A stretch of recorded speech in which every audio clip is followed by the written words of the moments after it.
안녕하세요. 오늘도 와주셔서 감사드리고요. 바로 자연 읽어보겠습니다. 요즘 꼰대라는 말 참 많이 쓴다고들 하죠? 라떼는 의로 시작하는 꼰대 말투를 사용하는 사람들이 참 많아요. 나이 든 사람들은 물론이고 요즘엔 젊은 사람들까지도 그 말을 많이 사용해서 젊은 꼰대라는 말까지 나오고 있다고 하더라고요. 저는 그런 사람이 정말 싫습니다. 라떼는 어쨌건 지금은 지금이잖아요.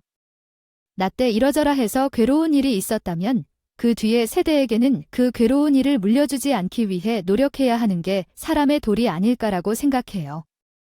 그래서 저는 살면서 그렇게 말하는 사람이 있다면 되도록 거리를 두고 멀리하는 편입니다.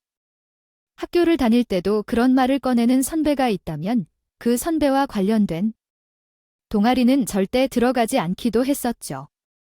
저희 집에는 다행스럽게도 부모님이나 친척분들 중에 그런 말 하는 사람은 전혀 없었고요. 그런데 하필이면 도저히 인연을 끊을 수 없는 사람이 마치 꼰대의 정석인 것 같은 행동이나 말을 틈만 나면 하는데 정말 미칠 것만 같아요.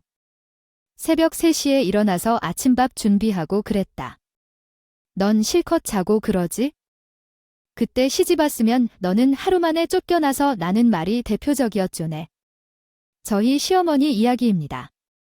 시어머니는 세상 험난한 일들은 본인이 다 겪었냐 유세를 부리시면서 저에게 남편이 쓰레기 버려주는 것만 봐도 복받은 줄 알라고 말씀하시곤 했어요. 단순히 그냥 아들의 위상이라고 해야 할까요? 그걸 위해서 말씀하시는 거라면 엄마의 마음이라고 생각하고 이해는 할 텐데 그게 아니라 제가 편하고 좋은 시절을 누린다는 걸 배 아파하시는 것 같아요. 느낌이었죠. 그래도 저에겐 또 하나의 어머니인 시어머니이다 보니 이해하려고 했어요. 그냥 세대 차이려니 애써 생각하려 했죠. 하지만 그보다 더 소름 끼치는 게 있었는데 본인이 불리해진다고 생각할 때나 필요한 때에는 연기를 해서 마음을 속이기도 한다는 사실이었어요. 그건 결혼 전부터 느낄 수 있었죠. 남편이 프로포즈를 준비하던 날이었는데 남편은 언니가 있을 때 결혼 확답을 받고 싶다며 외국에서 잠시 들어와 있던 언니와 형부까지 초대했었습니다. 저희 언니나 형부는 사교적인 사람인지라 그런 자리도 좋아해줬고 한참 분위기가 무르익어가고 있었어요. 그런데 갑자기 시어머니한테서 급히 연락이 오더군요. 배가 뒤틀려 주겠다며 맹장이 터진 것 같으니 당장 응급실로 가겠다고. 가장 중요했던 프로포즈는 정작 시행되지도 못했지만 결국 저와 남편은 언니네를 바로 보내고 시어머니에게 달려갈 수밖에 없었어요. 먹던 것도 다 먹지 못한 채 어머님께서 실제로 시댁에 가보니 시어머니는 등이 축축히 다 젖을 정도로 식은땀을 흘리고 계셨어요. 그걸 보고 저희는 당장 병원으로 모시고 가려고 했는데 시어머니는 또 저희가 오자 병원은 싫다고 집에서 쉬면 낫는다고 고집을 부리시더군요. 아니, 맹장이 터진 것 같다면서요. 굉장히 터지면 긴급으로 수술까지 하는 마당에 집에 있겠다니요. 본인이 강하게 그렇게 고집을 하시니 하는 수 없이 저희는 새벽까지 시댁에서 시어머니 상태를 살펴 했습니다. 그때까지만 해도 그게 불만인 건 아니었어요. 당연히 해야 할 도리라고 생각을 했고 더 나아가서 이왕 온 김에 집 정리도 좀 해드리고 가야겠다 싶었죠. 그래서 시어머니가 미처 하지 못하신 것 같은 설거지도 해드리고 가볍게 집안 정리를 하고 있었는데 그러던 중 부엌 서랍에 던져진 옷과 싱크대에 찢어진 종이를 발견했어요. 그 종이에는 이렇게 적혀 있더군요. 프로포즈 X 맹장 배 뒤틀림. 땀은 소금물로 연기. 처음엔 그걸 보고 시어머니가 대체 뭘 적어 놓으신 건지 한참 생각했어요. 혹시 내가 아들에게 프로포즈 받는 게 배가 아파서 일부러 그러셨나 생각이 들다가도 설마 그런 사람이 있겠어라는 생각에 고개를 저었거든요. 하지만 아무리 생각해도 그것 말고는 다른 답이 없었어요. 확인을 해보기 위해 시어머니가 계신 방에 다시 들어가 봤는데 아까와는 다르게 땀은 하나도 흘리지 않고 표정도 편안해 보이시더군요. 그냥 손만 계속 배에 올려놓고 아픈 신용만 하시고 계시더라고요. 그제야 종이에 적힌 말이 내가 생각한 게 맞구나 라는 생각이 들면서 기가 막혀 고개를 절레절레 적었어요. 그런 시어머니를 보고도 왜 결혼할 생각을 했냐고 물으신다면 그땐 그냥 큰일은 아니라고 생각했습니다. 하나밖에 없는 아들을 떠나보내는 기분이실 테니 제가 이해하고 넘어가려고 했죠. 실제로 제가 무슨 큰 손해를 본 것도 아니었고 그저 프로포즈의 순간만 조금 망가졌을 뿐이니까요. 그리고 그 당시엔 결혼은 집안과 집안의 만남이라는 말을 믿지 않기도 했어요. 실제로 저희 언니의 경우엔 해외에서 결혼 생활을 해서 그런지 몰라도 집안끼리의 간섭은 거의 없었거든요. 언니와 형부 두 사람만의 결혼 생활에 쭉 지켜봐왔던 저로서는 시어머니가 뭐가 그리 중요할까 싶었어요. 무엇보다 중요한 건 시어머니가 저한테 함부로 하지 않을 거라는 자신감이 있기도 했습니다. 사실 남편네 집과 저희 집의 경제 수준 차이가 많이 나긴 했거든요. 이런 말씀을 제가 직접 하긴 뭐하지만 저희 집은 저한테 건물 몇 개를 제 명의로 이미 물려주실 수 있을 정도로 여유가 있는 집이에요. 하지만 남편네 집은 시아버지가 이미 돌아가신 지 오래였고 남편이 홀로 시어머니를 모시면서 경제적으로도 부양해야 하는 집이었죠. 그렇다고 남편이 돈을 잘 버느냐 하면 그것도 아닙니다. 남편은 한 오마카세 집에서 일하는 요리사인데 나중에 자기 가게를 갖게 된다면 그때부턴 돈을 잘 벌 수야 있겠지만 결혼할 땐 아니었거든요. 아직 경력이 짧은 초보 요리사였죠. 아, 이번엔 그럼 왜 그런 남편과 결혼을 했냐고 물으시겠지만 전 남자의 경제적 능력엔 관심이 없었어요. 저는 평생 늙어 죽을 때까지 돈 걱정 없이 살 수 있는 사람인데 남자가 능력이 좋아봐야 뭐 하겠어요? 그보다는 저만 바라봐 줄 수 있는 사람, 요리라던가 집안일을 할 수 있는 사람이 더 좋았습니다. 이것만큼은 지금도 후회하지 않아요. 거기다 남편은 사람이 참 좋았어요. 남편을 처음 만난 건 그 오마카세 집에 갔을 때였는데 초보 견습 요리사로 일하던 남편이 저한테 음료를 쏟는 실수를 하는 바람에 세탁 문제로 번호 교환을 하게 됐거든요. 그 이후로 사과를 하겠다며 밥 한 끼, 차 한 잔을 하다 보니 친해지게 되었고 이런저런 이야기를 나누다 보니 좋은 사람인 것도 금방 깨닫게 되더라고요. 뭐랄까, 착하고 아니고를 떠나서 가부장적인 마인드도 없고 저를 온전히 존중하고 배려해 줄 수 있는 사람이라고 할까요? 그렇다고 공주처럼 떠받드는 것도 아니고 그저 한 사람의 인격체로서 바라봐주는 것이 정말 좋았습니다. 그래서 만남을 시작하게 되었고 결혼도 쉽게 마음 먹을 수 있었죠. 그래서 어머니가 연기하셨던 일은 크게 신경 쓰지 않고 그저 남편 하나만을 바라보고 상견례 날짜도 잡았어요. 저희 엄마가 추천해준 가격대가 꽤 있는 레스토랑에서 상견례를 하기로 했죠. 시어머니는 그런 곳이 처음이신지 앉아서 주변을 두리번거리기만 하셨어요. 그리고 잠시 뒤 음식 메뉴를 정하기 위해 메뉴판을 드렸는데 메뉴판에 온통 영어밖에 없어서 당황을 하시더라고요. 그게 좀 뻘쭘하셨던 걸까? 이내 곧 메뉴판을 다 뜨시고는 저희 엄마에게 공감을 바라시면서 이야기를 건네셨죠. 여기는 어떻게 제대로 영어밖에 없대요? 아니, 한국 사람이 알아먹을 수 있게 한국어를 써놔야지. 그렇죠. 사돈도 잘 모르겠지 않나요? 아이, 우리 전엔 아무래도 다들 배움이 짧다 보니까. 하지만 저희 엄마는 영어를 잘 하세요. 물론 과거에는 엄마도 못하셨을 테지만 제가 어릴 적에 해외로 사업을 확장하시면서 해외에서 유학도 하셨거든요. 저도 그것 때문에 엄마 따라서 해외에서 몇 년 살기도 했었고 저희 언니가 해외에서 결혼을 하게 된 것도 그 덕분이었죠. 저희 엄마는 시어머니의 기분이 나쁘지 않으시도록 조심스럽게 말씀해 드렸어요. 아유, 맞아요. 옛날엔 다들 힘들었었죠. 영어가 뭐예요? 먹고 살기도 힘들었는데 저야 이제 아무래도 사업을 하는 사람이다 보니 그 기회가 다 영어 공부를 해서 괜찮긴 하지만 이런 곳 메뉴판은 좀 한국어로 준비해줬으면 좋겠어요. 아, 그러셨구나. 저랑은 전혀 다른 분이셨는데 미처 몰라도 죄송하네요. 제가 배운 게 없다 보니 좀 무식해서요. 아니에요. 영어 못하는 게 흠도 아니고 한국 사람이 한국어만 잘하면 됐죠. 중요한 건 사람 인성인 거려. 저희 엄마가 그렇게 말해도 시어머니는 계속 본인을 깎아내리며 겸손하게 말씀하시더군요. 그러고는 결혼에 관해 웬만한 건 저희 어머니 뜻을 따라주셨어요. 사전처럼 고상하고 똑똑한 분이 선택하신 게 다 맞겠죠. 아휴, 딸도 어련히 잘 키우셨을 테니 볼 것도 없겠네라고 하시면서요. 시어머니의 말씀은 묘하게 스스로를 자학하고 계시다 보니 약간은 아슬아슬한 느낌도 있었으나 그래도 결국 분위기는 좋게 마무리되었습니다. 신혼집이며 결혼식이며 애초에 저희 엄마가 다 해주는 것이다 보니 뭐 분위기가 이상할 것도 없긴 했네요. 거기다가 저희 엄마는 시어머니가 홀로 사셔야 할 집도 구해주신다고 하셨어요. 딱 하나 있는 아들과 떨어져 살아야 하는데 집이라도 좋아야 외로움이 덜 느껴지시지 않겠냐고 하면서요. 그에 반해 저희 어머니는 따로 원하는 게 없긴 하셨어요. 아, 하나 있긴 했네요. 결혼은 두 아이의 만남일 뿐이니 서로 크게 간섭하지는 않았으면 한다는 점이 말을 시어머니는 처음에 좀 어려하시긴 했었는데 결혼이 성사될 시 얻는 이득을 생각하셔서인지 알겠다고 하셨어요. 그러다 보니 결혼 생활은 크게 문제가 생기지 않더군요.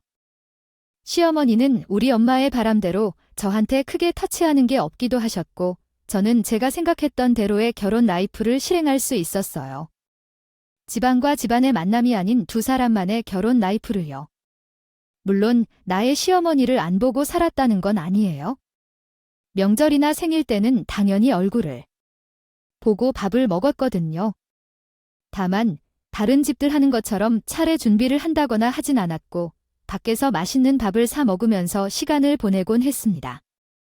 원래 저희 집은 명절 때 그렇게 보냈었거든요. 그때까지만 해도 시어머니는 저에게 내 친절하셨습니다. 그리고 저희 엄마를 좋아하셨다니 좋아하셨다고 말하긴 뭐하고. 뭘 할까? 자기보다 높은 사람을 대하는 것처럼 행동하셨다고 해야 할까요? 말끝마다 고상한 사돈이라면서 문자하는 것도 긴장된다고 맞춤법이 혹시 틀린 건 아닌지 저한테 몇 번이고 확인까지 하시기도 하셨습니다. 그런데 얼마 뒤 저희 엄마가 아무래도 사업을 해외로 확장한 것도 있는데 다가 언니가 아이를 낳기도 했으니 그쪽 근방에서 같이 살면 좋겠다고 하시더군요. 그래서 아예 외국에서 살기로 결정하셨는데 그 후로 저희 시어머니는 모든 게 달라졌어요. 그 변화는 엄마가 해외로 떠나는 날부터 바로 시작이 되었죠. 저희 엄마의 배움을 함께 나온 시어머니는 어머니가 출국장으로 들어가시자마자 표정부터 돌변하시면서 저에게 이런 말씀을 하셨어요. 아휴, 이제야 갔네. 내가 진짜 이 나이 먹고 여태까지 이렇게 눈치를 보고 살아야 되나 싶었는데. 아이, 드디어 속이 다 시원하다. 아니네, 엄마는 왜 그렇게 나한테 눈치를 주는 거니? 저희 엄마가 언제는 언제야 상견례 때부터 자기는 배운 사람이니 같은 급으로 놓지 말라고 털어놓은 말했었는데 어머니 저희 엄마가 언제 그랬다고 아예 됐다. 어린이가 뭘 알겠니? 어른들 말에는 다 뼈가 있는 법이거든. 그날 내 앞에서도 칸이 메뉴판을 읽어가면서 주문하는 거 봤어. 못 봤어. 내 체면을 생각해주면 그냥 자기도 모르는 척 해주면서 너희한테 시켜달라고 했어야지. 아이, 그거, 거기다가 뭐, 내 집을 자기가 해주겠다고 참나. 누군 자존심도 없는 줄 아나? 내가 거지냐고. 나 진짜 내 엄마 최면 생각해서 그냥 살고 있는데. 아, 그 집에서 살면서 단 한 번도 마음이 편하지가 않아 알아? 그렇게 불편하시면 이제라도 집을 빼시는 게? 너는 내 말 뜻을 못 알아듣냐? 아니, 내가 그런 뜻으로 말하는 게 아니라 내가 내 엄마한테 그 말 듣는데. 아, 진짜 눈꼴 시려서 얼마나 혼났는지. 아니, 자기가 잘나면 얼마나 잘났다고. 아들아, 나도 낳지 못한 주제, 그동안이 말을 못해. 그렇지, 내 엄마 같은 사람을 비좋은 개살구라고 하는 거야? 포장만 요란하지. 아, 내가 보면 별것도 없는 주제에. 고상한 척은 나도 알 수 있어? 외국 가서 고상한 척 실컷 하시라고 해라. 저는 그동안 주변 사람들 이야기를 들으면서 정말 좋은 시어머니를 만났다고 생각했었는데 저희 엄마가 떠나시는 날 그게 모두 저의 착각이었다는 걸 깨닫게 되었습니다. 시어머니는 그저 눈치를 봐야 할 사람이 있는 상태에서 좋은 시어머니, 좋은 사돈을 연기했을 뿐이었어요. 그날 곧바로 시어머니께 한마디 싸줬어야 했는데 그러지 못했던 것이 저의 천추의 한입니다. 엄마가 욕을 먹고 있었는데도 아무 말 못하고 바보처럼 가만히 있었다니 솔직히 너무 당황해서 제가 잘못 들은 건가 싶기도 했어요. 그래서 어버버 하다가 반박할 타이밍도 놓쳐버렸던 거죠. 어쨌든 시어머니는 공항에서 그렇게 말씀하신 뒤에 쌩하고 집으로 떠나버리셨고 전 나중에서야 분기탱천하며 혼자 씩씩 될 수밖에 없었어요. 그날 이후 시어머니는 그동안 단단히 벼르긴 했었는지 공항에서 보여준 모습을 계속 유지하시더군요. 아니, 유지가 아니라 말씀은 점점 더 심해지셨어요. 하루는 아예 돌아가신 저희 아빠 이야기까지 하시는데 너희 엄마가 사업한답시고 깝죽거리니까 너희 아빠가 돌아가신 거야. 여자가 남자를 제대로 내줄을 할 줄 알아야지. 쓸데없이 밖에 싸돌아다니니까 남자가 안 죽고 배겨 이렇게 말씀하시더라고요. 아니, 시어머니가 그렇게 고생하며 내조해준 시아버지 역시 돌아가신 건 마찬가지인데 그럼 도대체 무슨 논리로 저런 말씀을 하시는 건지 도무지 이해가 가지 않았어요. 그리고 아빠 이야기까지 꺼내시는 건 너무 선을 넘는다 싶어 그때는 저도 참지 못하고 시어머니께 좀 막말을 하긴 했죠. 어머니 정말 참다 도저히 못 참겠네요. 진짜 이건 너무 하시는 거 아니에요? 엄마, 얘 좀 봐라. 지금 너 시어머니한테 눈 시켜뜨고 뭐라고 하는 거니? 어머님이 그렇게 말씀하시는데 제가 어떻게 가만히 있겠어요? 솔직히 저번에 공항에서 저희 엄마한테 말씀하신 내용도 저 기분 엄청 나빴어요. 왜? 내가 틀린 말 했어? 틀린 말 하셨죠. 그때도 틀린 말 하셨고 지금도 틀릴 만 하신 거고요. 지금은 또 뭐가 아니야? 저희 엄마가 내조를 못해서 저희 아빠가 돌아가신 거면 시아버지는 뭔데요? 시어머니는 내조를 그렇게 잘 하셨다면서요? 근데 왜 돌아가셨어요? 뭐야? 그건 그냥... 잠깐만. 너 지금 돌아가시니 시아버지 들먹이면서 ACM이 한테 소리치는 거니? 이게 지금 무슨 말버릇이야? 이게 어디 며느리가 시어머니한테 그것도 돌아가신 시아버지를 들먹이면서 대들어. 어머니가 먼저 그러셨잖아요. 돌아가신 저희 아빠 이야기까지 꺼내면서 저희 엄마를 욕하시는데 가만히 있을 딸이 어디 있나요? 전 며느리이기 이전에 저희 엄마 딸이에요. 어머니가 먼저 예의를 지키셔야 하는 거 아닌가요? 윗사람으로서. 아니, 그런 것도 안 달아요. 그냥 사람으로서. 얘는 지키셔야 하는 거 아니냐고요? 뭐야? 너 지금 내가 얘 없다고 하는 거야? 참나. 아주 그냥 너나 네 애미나 똑같구나. 이젠 쌍으로 날 무시하려거든? 그게 아니라요. 그래, 난 교양하고 무식해서 그런 예에 모르니까 어쩔래? 그러는 넌 표현은 내가 사람을 그렇게 무시하니? 아니 어머니, 제가 혼자 어머님을 무시하는 게 무시가 아니라고 뭔데? 얘야, 내가 비록 배우지 못하고 살았어도 난 여자로서, 며느리로서 하얀 도리는 다 하고 살았어. 근데 예의가 없어? 나 참, 기가 막혀서. 얘야, 너나 이해에 지켜서 살아. 너나 시어머니한테 그렇게 말하는 건 예의가 있는 거야? 이제야 알았다. 너나 내 어미, 고상한 척하더니 역시 속은 뱀이나 다름없는 거네. 하여간 배운 년들은 이래서 안 된다니까 가식적이기나 하고. 어머님은 도저히 말이 통하지 않았어요. 저 이후로도 계속 저에 대한 이유 그리고 저희 엄마 욕을 끊임없이 하시는데 제가 화를 내던 차근차근 설명을 드리던 제 말은 듣지도 않으셨어요. 결국 시어머니는 화만 계속 내시다가 두고 보자는 말 한마디를 남긴 채 가셨어요. 네, 물론 저도 제가 잘못한 부분이 있다는 건 인정합니다. 아무리 시어머니가 먼저 그렇게 말씀하셨어도 며느리인 제가 시어머니께 대드는 건 잘못일 수 있겠죠. 그것도 돌아가신 시아버지 이야기까지 꺼냈으니까요. 저도 시어머니가 가신 후 제 행동을 곰곰이 돌이켜보면서 나까지 그러면 안 됐었다고 반성하긴 했어요. 하지만 그래도 세상 어느 날이 엄마를 앞에서 욕하는데 참을 수가 있겠어요. 아마 다시 똑같은 일이 생긴다면 저는 똑같이 시어머니께 한마디 할 것 같아요. 물론 돌아가신 시아버지 이야기까진 꺼내지 않았겠지만요. 어쨌든 그날 이후 시어머니와 저 회사에는 냉랭했습니다. 시어머니나 저나 어느 쪽도 사과를 먼저 하진 않았거든요. 그저 남편들 사이에 두고 있는 듯 없는 듯 했었죠. 그런 날들이 반복되자 남편도 당연히 그런 우리의 분위기를 눈치채고는 나중에 물어보더군요. 저야, 우리 엄마랑 무슨 일이 있었어? 왜 아니, 밥을 먹는데 분위기가 좀 이상한 것 같아서. 아, 그게 내가 어머니한테 좀 대들긴 했어. 자기가 왜 아니, 어머님이 우리 엄마 욕을 자꾸 하셨거든. 뭐, 고상한 척을 하네. 내조를 못해서 우리 아빠가 돌아가셨네 하시면서 연소리까지 하셨어.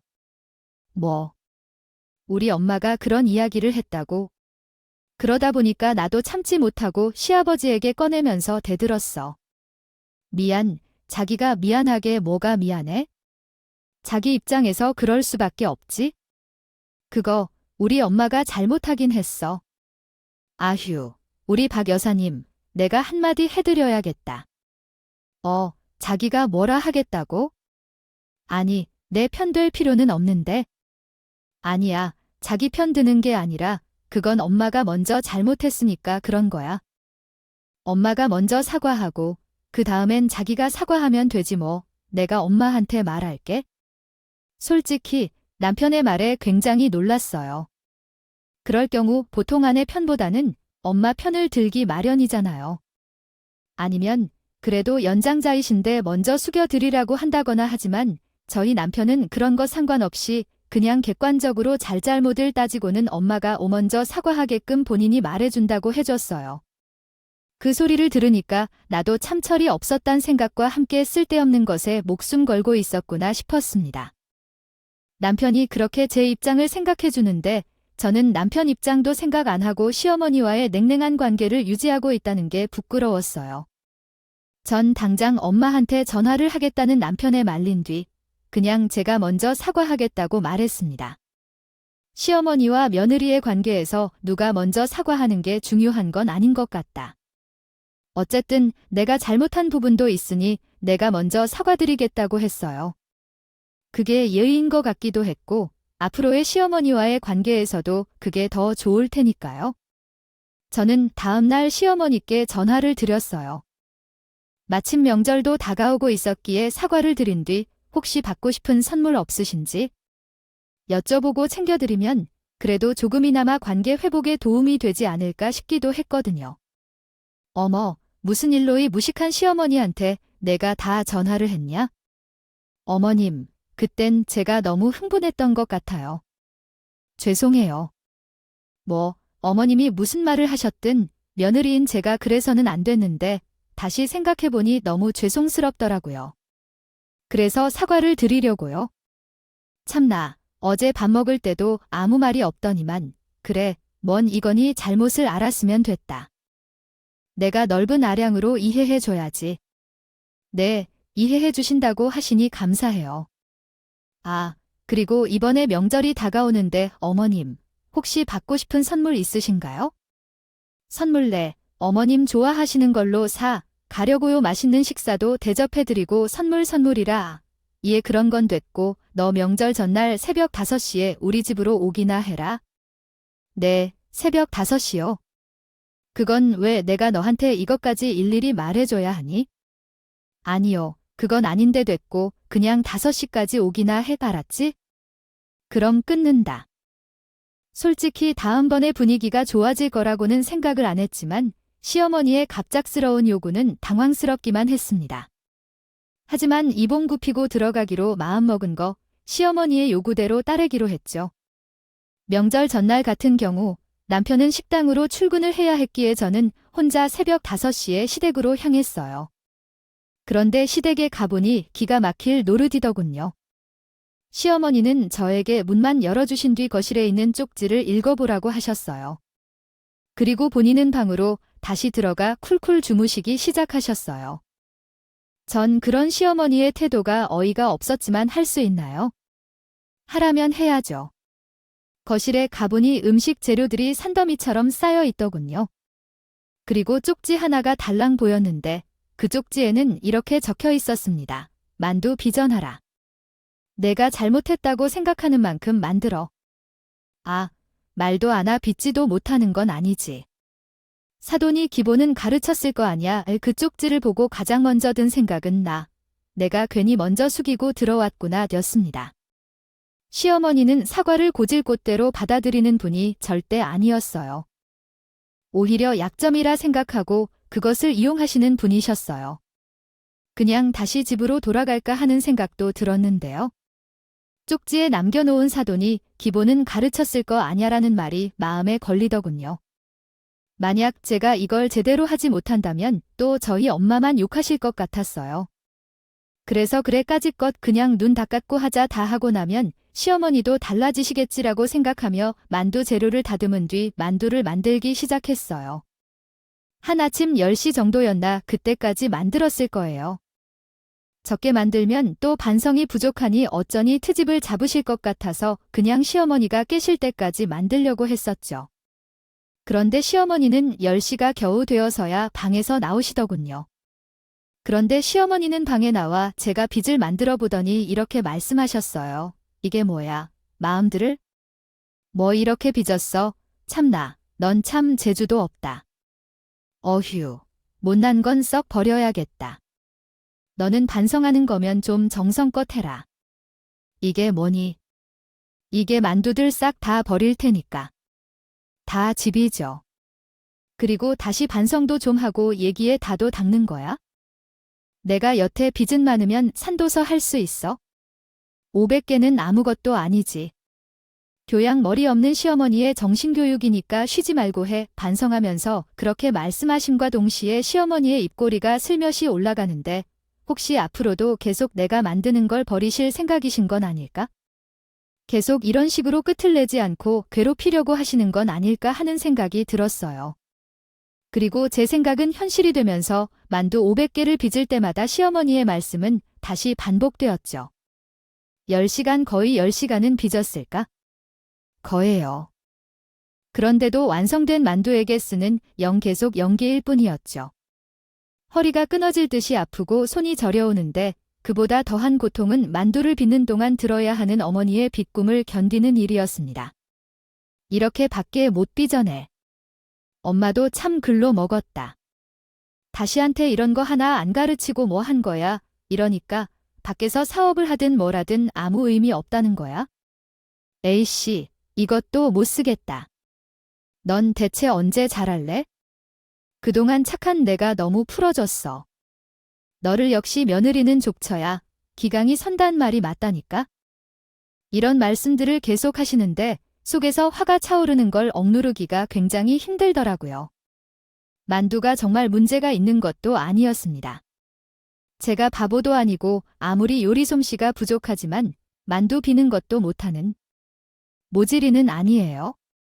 거기다 10시간을 빚어왔는데 모양이 안 잡힐 리도 없었죠. 저는 정말 이젠 한계라. 이젠 못 참겠다 싶어서 시어머니한테 이건 정말 아니잖냐고 말씀을 드리려고 했어요. 그런데 그때 갑자기 밖에서 현관문 두드리는 소리가 나더군요. 남편은 분명 식당에 출근했으니 남편은 아닐 것이고 그렇다고 명절날 오는 친척들이 있는 것도 아니었으니 분명 올 사람은 없었습니다. 시어머니는 누구냐고 몇 번을 물어보는데도 대답이 없자 짜증을 내며 밖으로 나가시더군요. 그런데 그렇게 나간 시어머니가 뒷걸음질을 치면서 슬금슬금 들어오시더니 뭔가 못 볼 걸 본 것처럼 놀란 표정을 지으시더군요. 그리고 곧이어 몽둥이를 들고 나타난 저희 엄마의 모습이 보였습니다. 엄마는 들어오시자마자 제가 듣던 만두를 다 엎어버리더니 시어머니께 소리를 쳤죠. 지금 저희 귀한 딸한테 뭐 하는 짓이에요? 사돈 아니, 사돈이 여기 뭐. 무슨 일로 지금 뭐 하는 짓이냐고 물어보았어요. 아니 그게요. 저는 전혀 예상치도 못했던 엄마의 등장에 정말 깜짝 놀랐어요. 저한테 한국으로 돌아온다는 소리는 전혀 하신 적이 없었거든요. 아니, 들어왔었다고 해도 지금 그 자리에 엄마가 올 이유는 전혀 없었어요. 애초에 제가 새벽부터 여기 온다는 사실은 엄마가 걱정할 것 같아 말하지도 않았으니까요. 그런데 시댁에 온 건 저희 엄마만이 아니더군요. 엄마 뒤를 이어 곧 저희 남편도 따라 들어오더라고요. 그제야 남편이 저희 엄마한테 그동안 있었던 모든 일들을 말했다는 걸 알게 됐죠. 그걸 들은 저희 엄마가 곧장 한국으로 오신 거고요. 그리고 따라 들어온 남편 역시 온 집안이 밀가루 범벅이 된 집을 보면서 시어머니께 화를 내기 시작했습니다. 엄마, 지금 이게 뭐 하는 짓이야? 분명 새벽 5시까지 오라고 했다며. 근데 아직도 만두를 믿고 있어. 여기 버려진 만두들은 또 다 뭔데? 아, 그렇게 며느리를 괴롭혀야 속이 시원하겠어? 안 그래도 내가 엄마한테 먼저 사과하게끔 말한다는 거? 엄마, 며느리가 착해서 먼저 사과를 했던 건데 이런 식으로 나오는 게 말이 돼? 진짜 자식 앞길 망치니까 좋아. 아들, 아니 그게 아니라. 아니요, 나는 탄젠 만두도 있는 걸 며느리한테 알려주려는 거야? 그게 아니라 뭐가 아닌데. 내가 지금 창피해서 장모님 앞에서 얼굴을 들 수가 없어. 엄마는 반성도 없어. 엄마가 먼저 잘못했음에도 상대가 먼저 굽히고 들어왔으면 그럼 엄마도 어련히 받아줘야 될 거 아니냐고. 시어머니는 저희 엄마에 이어 저희 남편까지 소리치면서 화를 내자 귀신이라도 본 것처럼 벌벌 떨기 시작하시더군요.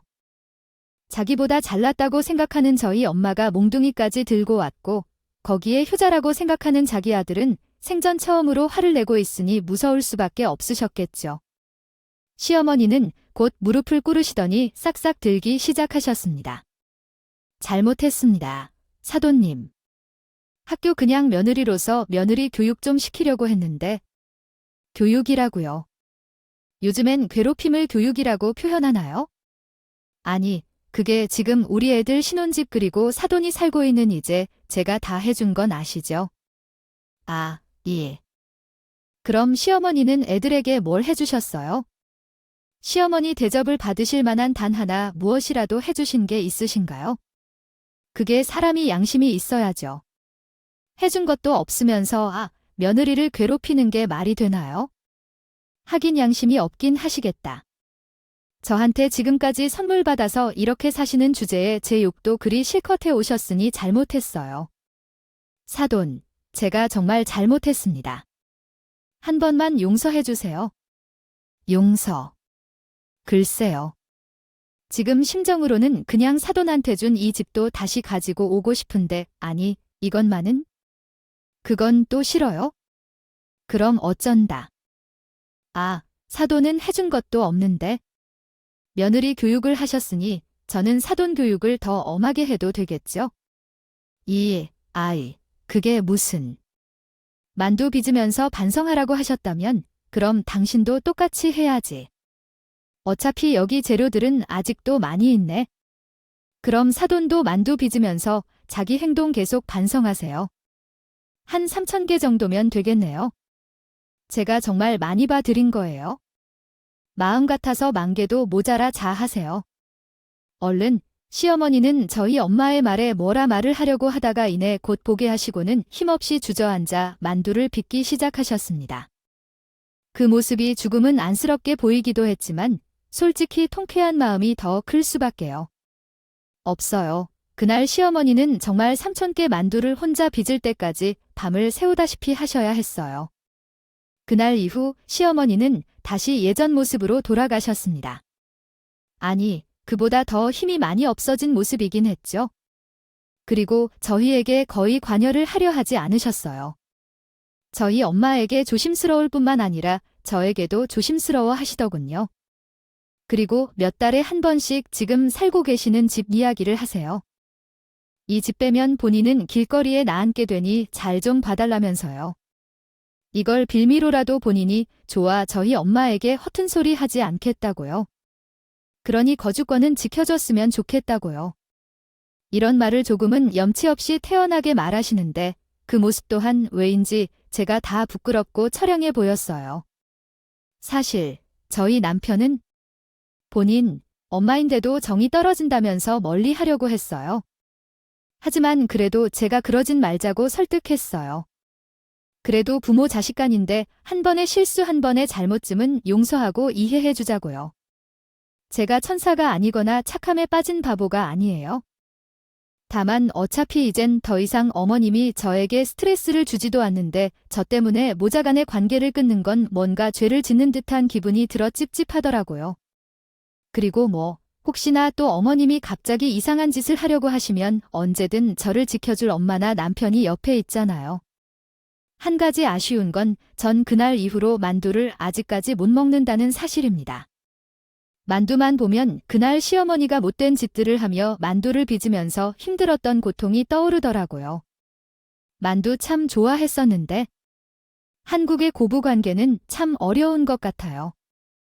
사실 시어머님들은 본인이 당하신 일들 배워온 문화가 있으니 그것대로 할 뿐인 거겠죠?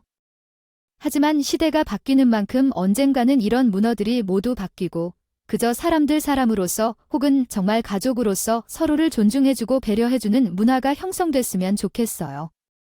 그렇게 되기까지에는 아직 조금 더 많은 시간이 필요하겠지만요. 그런 날이 하루 빨리 오길 바라면서 이만 글을 마치도록 하겠습니다. 저의 긴 글 들어주셔서 감사해요. 좋은 하루 보내세요. 오늘도 끝까지 함께 해주셔서 감사하고요. 다음 영상으로 또 찾아뵙겠습니다.